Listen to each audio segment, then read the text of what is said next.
Um, Hello everybody, and welcome to our People Puzzles webinar. This is part of a series that we are running throughout 2020.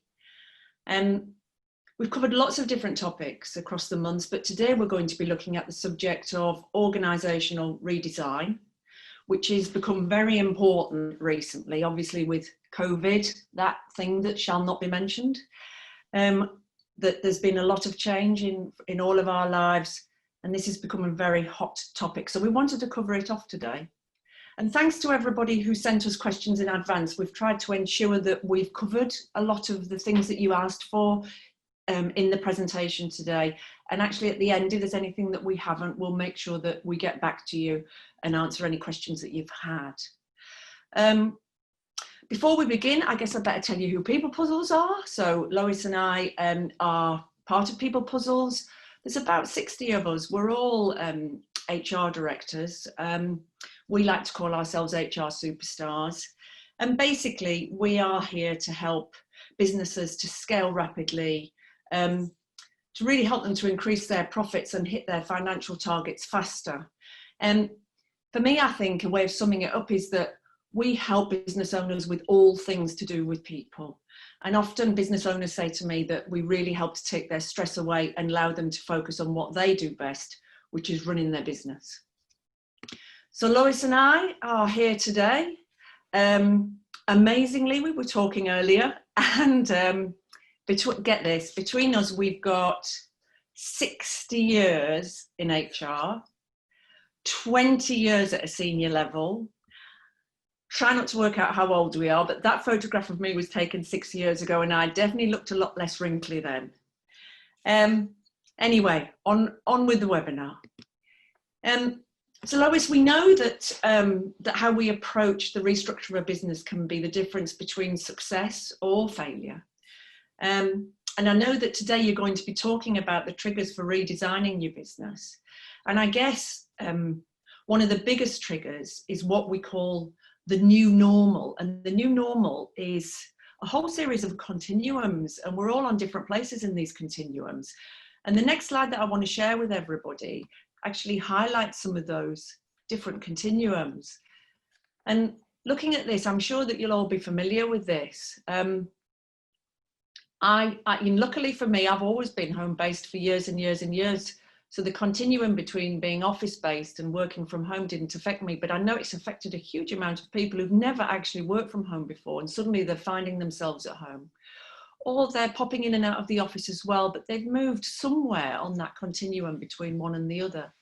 Again, another one, you know, health and well-being. You know, many people felt very secure in their own health and not worried about going outside and mixing with everybody else in the workplace and generally. And now a lot of people feel very anxious about that, or they may be somewhere on that continuum along there.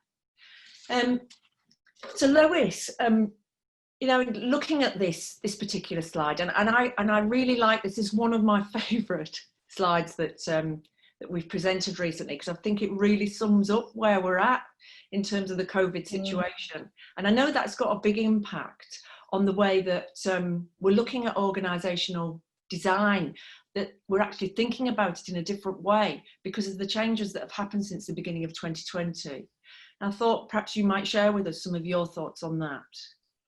Absolutely, Jo. The continuums have definitely given us some triggers to start thinking about in relation to redesigning, because it's a different environment. You cannot carry on perpetuating your organisation model the same as you have before because of the changes that have gone ahead. Many of these have been factors that you've not been in control of.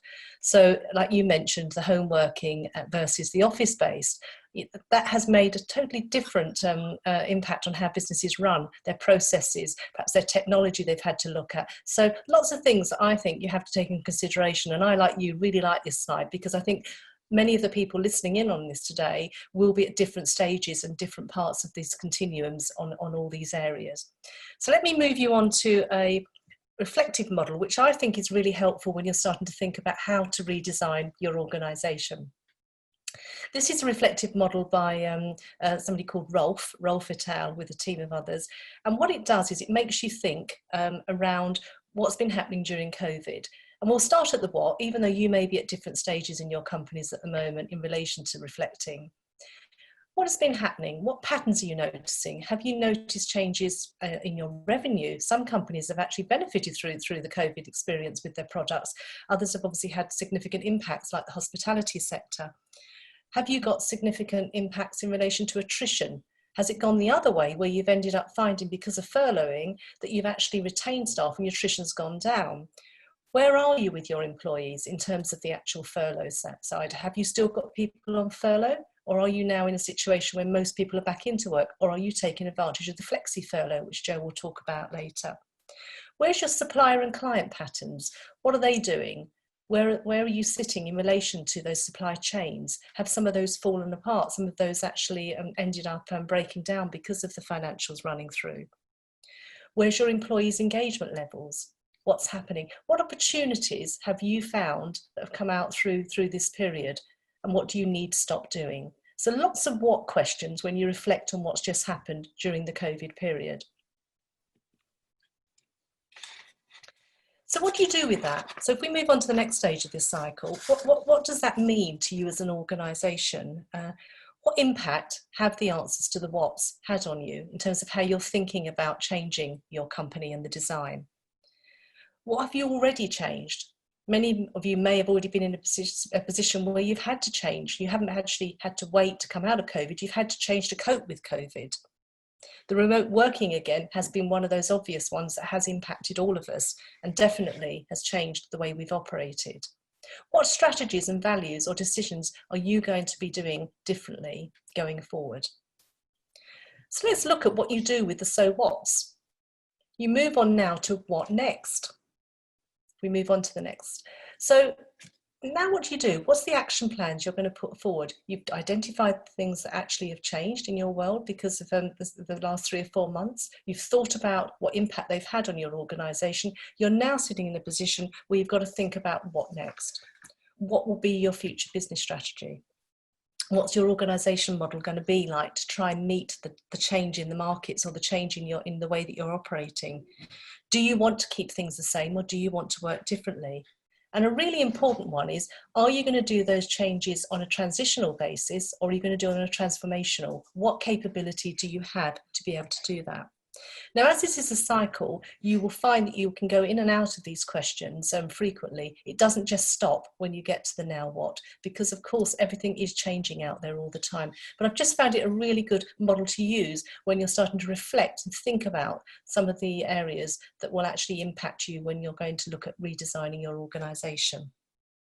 Yeah, I really like that cycle, Lois. It's a really good visual way of getting a bit of a context around the start of that journey of looking at your organisational redesign. I mean, it is a helpful and reflective cycle. What do you need to do next then if you want to take this forward and actually turn that into action? Okay, I think there's 3 key stages to how you now look at your design and develop your organisation. And those 3 stages, which I'm going to go into a little bit of detail on, are the context, assessing, and designing. So let's start with the context to begin with. You may have already done a lot of this work. You may already have some of your strategy put together. You may be at a point in your calendar year that it's actually ready to start prepping for your budgets. But importantly, you need to identify your business drivers. What are you looking at as the top 3 to 5 goals? I always think it's easier to try and come up with just a few because those become really easy to communicate and also to focus on. So context is really important. And if you are leaders in organisations, that'll be something you're probably already doing a lot of. Then really importantly, the assess side. What you've got as your context and understanding and strategy, have you actually also looked at engaging with your stakeholders to ensure that that's exactly what everybody else is actually on side with? Your stakeholders will be people like your co-directors, they might be your shareholders, they may be management and employees. You need to think about who you want to engage on the journey. How can you do that? Well, there's lots of different ways. You can do that through questionnaires and surveys. You can do it through one-to-ones, meetings with seniors and individuals within your company. One of the most effective ways I've also seen is actually doing it in forums and groups where you can do scenario planning. So you can start to test some of the ideas and thoughts that you've got on your strategy in a session with some of your key stakeholders. But really important to assess the current state. Then you're ready for the part which we're all actually excited about normally, which is designing the organisation. So designing the organisation, you've got your stakeholders on board, you've got some thoughts about your business strategy. It's really important that you keep those stakeholders engaged on the design work, because this is now the point where you want to start taking it forward. That's great, actually. That design piece, I get what you were saying about. That's the exciting piece. You know, we all just want to go straight into design, and because that's where the action starts. But what do you see as the main design principles then to affect an organisational change? Well, I've looked at lots of things on organisation design over the years, and I've come up with what I see as probably the top 8. They're not the only ones exclusively, but I think they're probably a helpful way of remembering it. The first one, which we've already captured to a degree in terms of what we talked about with the reflective cycle, is your business strategy. So whatever you do with your organisational model, whatever you do in terms of actual change events, you need to align it to your business strategy. Then importantly, you need to build the right framework. Now, the framework can be made up of formal and informal elements, and not everyone remembers both of those. The formal ones are the easy ones. You've got governance, you've got rules in place that you will actually have compliance, elements that you will have to put in your organisation. It could be things like your reward strategy. The softer ones, the informal ones, are your culture, your engagement with your employees, making sure the networks are actually thought through. So you need to think about all those elements when you're redesigning. And then again, something we will try to jump into, we all love to get an organisation chart up immediately and try to get names in the boxes. Stop yourself, don't do that. Restructure last, not first. Make sure you go through these other points I'm going to say before you get to the final stage of trying to get everybody's name in a box. Now, there are certain names that you are going to be excited about, because there will be individuals that we've all got in our organisations that are top talent. And of course, you want to make sure that you retain those in terms of what you take forward as an organisation. But don't fall into the trap of trying to organise around that individual, but make sure you leverage their talent. So think about the core competencies and elements that you want to include in their role. Make sure you give them the right level of accountability so that you are going to be using them in the right way. Make sure they've got that opportunity in meetings to make decisions and the right empowerment. So top talent, very important, but make sure you're actually leveraging it in the right way. Determine what you can control, and this is another one where many of us don't think this through enough. What I mean by this is there's some things you can't control. We've had COVID-19, it's railroaded through all of us. We've had no choice in that scenario. However, there are some elements that we can control. So if you maybe get back into a forum group, get some of your key stakeholders together, think about swatting the stuff that actually, so doing a strengths, weakness, opportunities and threats on what actually in the organisation you can change and what you can actually move from being threats to opportunities, and similarly, what you can really start to move on in terms of strengths within the company.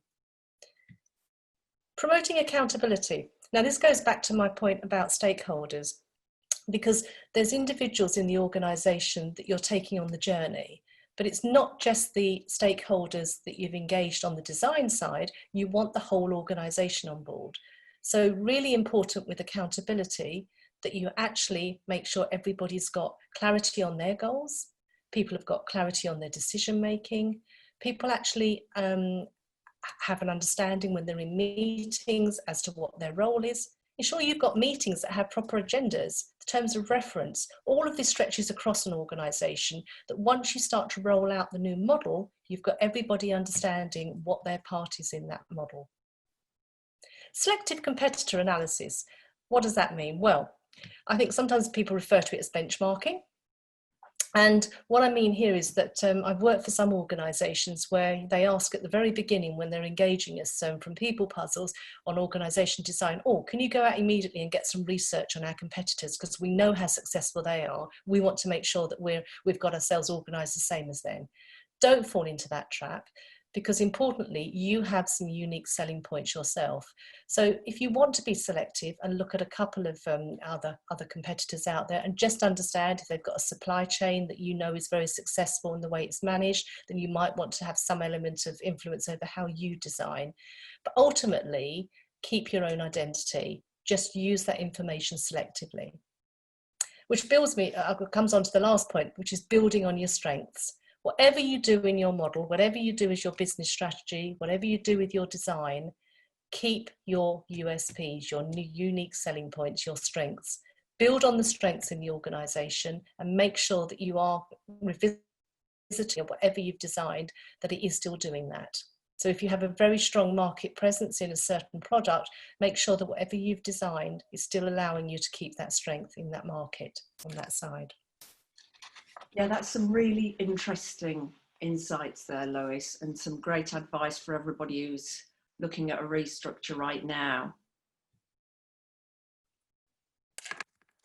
Okay, I think we've lost Joe, actually. I'm not quite sure what's happened on the actual slide deck there, or where we've gone with Joe.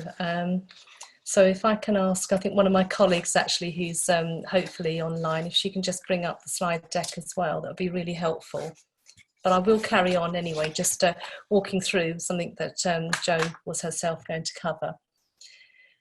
So Jo was just asking me about whether what we have designed is still work in progress, or whether we're there actually as the solution or not. Well, just to say on that side, even though you have gone through all of the design, you've taken your stakeholders with you, I think the next point is really important, which is you need to assess whether you have the right design or not. And we will issue the slides that have these on if you can't still see them on your side. So in terms of that your new design, let's think about, and this is actually on slide 12 actually, I think I can see some of the slides coming up. So thinking about the new design, you've got to look at 6 different areas. Thank you for that. 6 different areas. The first one is actually whether you've got in your new design, your strategy is clearly being able to be delivered. If it isn't, you're going to have confusion. You're going to lose focus. You're going to find the organisation is not going to actually be fit for purpose and be rolled out. Secondly, the structure. Has that organisation structure still remained aligned to your business strategy? Once again, if that is not the case, you're going to find that you get friction in the company. Process and lateral capability is the third area that assesses your new design. If you have not looked at making sure that any processes have been changed to meet the new requirements, the interfaces aren't working, you haven't got people with the capability to actually deliver against that, and you haven't built it in a way that's actually all coordinating, you will get gridlock.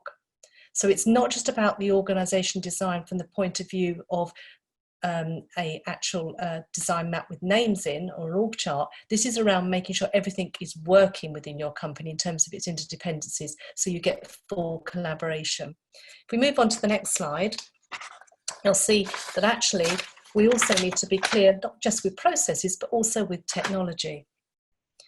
Now, technology will often be the enabler for you when you're going through a change event. It also can be a disabler if you're actually sitting with a technology that's not fit for purpose.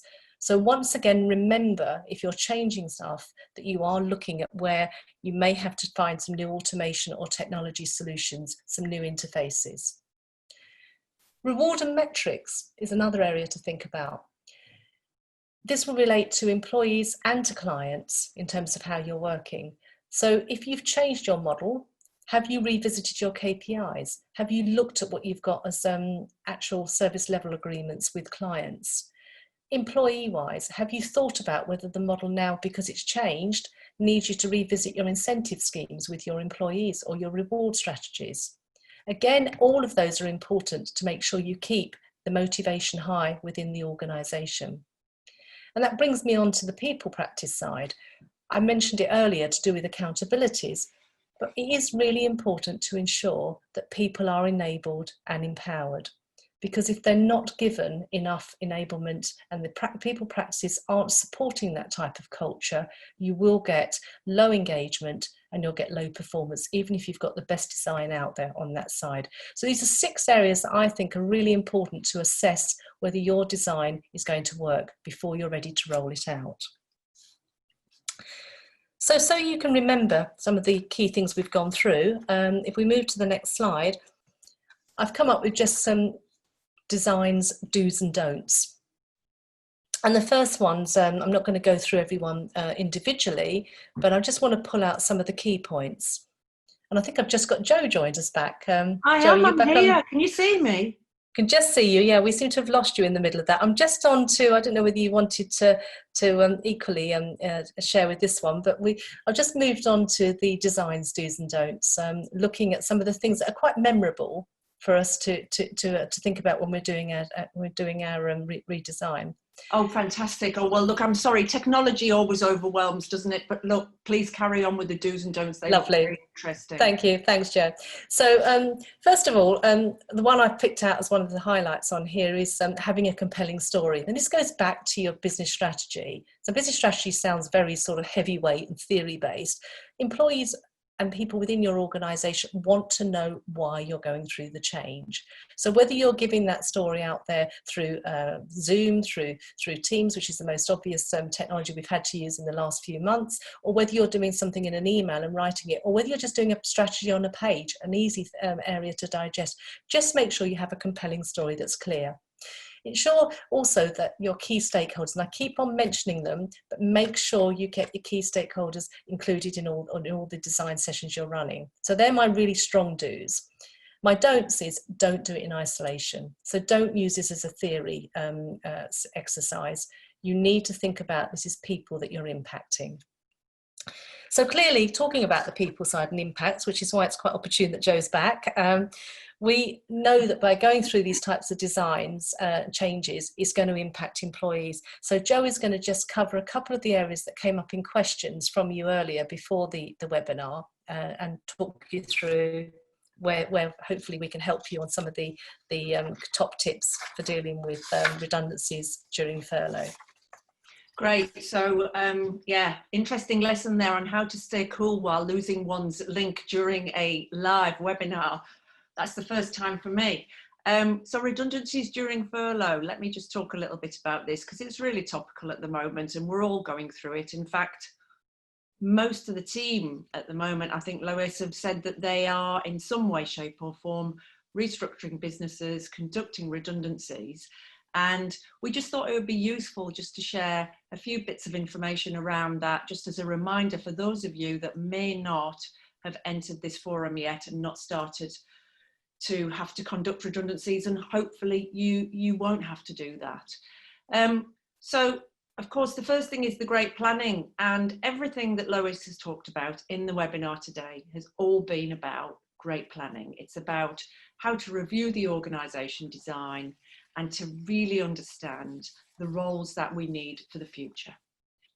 And once we've got to that place that I hope we've taken you today, where you feel sort of comfortable that the redesign that you have finally decided is right, then the next thing to do is to start telling people about the situation.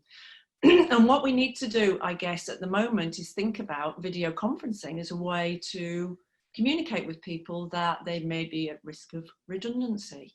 Normally, it would be something we could have done face to face, but right now that might not be the way that this can be taken forward.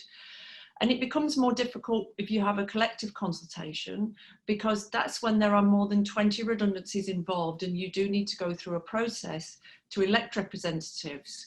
And again, you know, I've actually done one of these myself recently, and we'd had to do a lot of it by Zoom. And you know what? We managed, and it wasn't anywhere near as difficult as I thought it would be. Kane, if there's less than 20 redundancies, then we're able to consult individually. And that process will involve a couple of consultation meetings across a period of time that's appropriate for the number of redundancies that you're carrying out. There's absolutely masses of information about this on the ACAS website, and you can get all of that free. So if anybody wants to do a bit of reading up, I would definitely say refer them to that, or indeed to talk to somebody in People Puzzles. We've got all the information you need. If you've got more than one person in a job role and the job group might be at risk of redundancy, then what you will need to do is carry out some sort of assessment exercise to ensure that you've got objective criteria that you're using to score people. This will show that you've used a proper process and that the people who remain in the roles that are available are the right people for the jobs and that they have been selected fairly. There's always an opportunity to ask for volunteers for redundancy. Again, ones that I've conducted recently, people have come forward and said that they don't particularly want to go through the process and they do want to take this opportunity to go forward with redundancy. So it's always worth thinking about that. And also your redundancy package itself. We must give statutory redundancy, but you may decide that you want to do an enhanced package, either for all or some of the employees, depending on the circumstances. During the consultation, it's important to actively engage with any questions that are raised. And the reality is that no final decisions are made until the end of the consultation process, and that has to be real. So we do need to make sure that we listen to people, take their views on board and actually mull those over, because it may change our decisions about the structure of the business. Once we've done that, we make the final decision. Obviously, we can't send out all the relevant paperwork, and people do have the right to appeal so that they can ask to have a reconsider of whether or not they've been fairly selected for redundancy. Just have the next slide. So we've got furlough schemes going on at the moment. That was a word that nobody had heard about before 2020. Lois and I put together these 5 top tips for the furlough scheme. So we were racking our brains yesterday, weren't we, thinking about what we could share. But these are a few things that you might not have thought of, so some watch outs for you. First of all, don't forget to extend the furlough dates for staff currently on furlough. You might have somebody that you've written to and you've agreed to furlough until the end of July. Remember, if that needs to extend, you need to make sure you put that in writing and you inform people of the circumstances and where they're at with all of this. Again, thinking about avoiding that big build-up of annual leave entitlement. If you've got somebody on furlough from maybe like April to the end of October potentially, during that time they're going to be building up annual leave, and you are within your rights to say to them, I'd like you to take some of this during furlough. And as long as you give them notice, which is twice as long as the period that you're asking them to have as their holiday, then you're well within your rights to do that. And what that will mean is that when you get towards the end of the year and everybody's back, you're not suddenly faced with weeks and weeks and weeks of holiday that needs to be taken or indeed carried forward to the next year. When people do take that annual leave, don't forget it needs to be at the full salary rate and paid correctly. It isn't at the furloughed rate. And that furlough scheme is tapered. We do know that from the 1st of August, we're going to be paying national insurance and pension. Then it will go to from 80 to 70% in September in terms of the amount that we'll be receiving from the government under the scheme, and that will then change to 60% in October. And I guess if you are thinking about redundancies, my advice would be to be thinking about starting the process before you get to the end of the furlough period, so that by the time we reach that point, everybody understands exactly what the organisation will look like as we come out of that furlough and lockdown and we try to get back to that new normal that Boris has promised us for Christmas. And don't forget, there are government bonuses out there for those being retained from furlough until January. So if you're bringing people back, you can apply for that grant, which I think is £1,000. And don't forget as well that there's been some recent government advice on funded apprenticeship schemes. These are sort of pre-apprenticeship schemes to engage less experienced employees, younger employees. So if you can, please do take advantage of those. Right, so that sort of got to the end, I think, of our very exciting, well, for me anyway, webinar today. And thank you so much, Lois. It's been fantastic to hear everything that you've had to share. We wanted to do a bit of a poll, I think, now, didn't we? Oh, here it is. So this is our end of webinar poll in progress. So if everybody could click on the buttons that they want to select. You know something, it'd be really great if you did do the poll for us right now, because actually what it will help us to do is to ensure that going forward, we've got some information to ensure. It's just the 2 questions, isn't it? Yeah, it's just 2 questions, that's all it is. And then it's got end poll at the bottom. It just gives us information so you know when we're going forward, we can find out what you feel about things, and then we can structure our webinars accordingly. Okay, so how are we doing?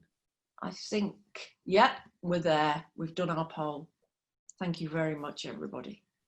Great, well, we'll keep that for future webinars. And the next one, on the 5th of August, is how to create a performance culture and to rebuild trust in this new remote world. So I think following on from today, Lois, that is a really apt webinar, and it's going to be run by 2 fantastic people, Ali Morn, our founder, who's away at the moment, that's why you've got me, and then Karen Glass, who's one of Lois's colleagues and a very experienced HR director.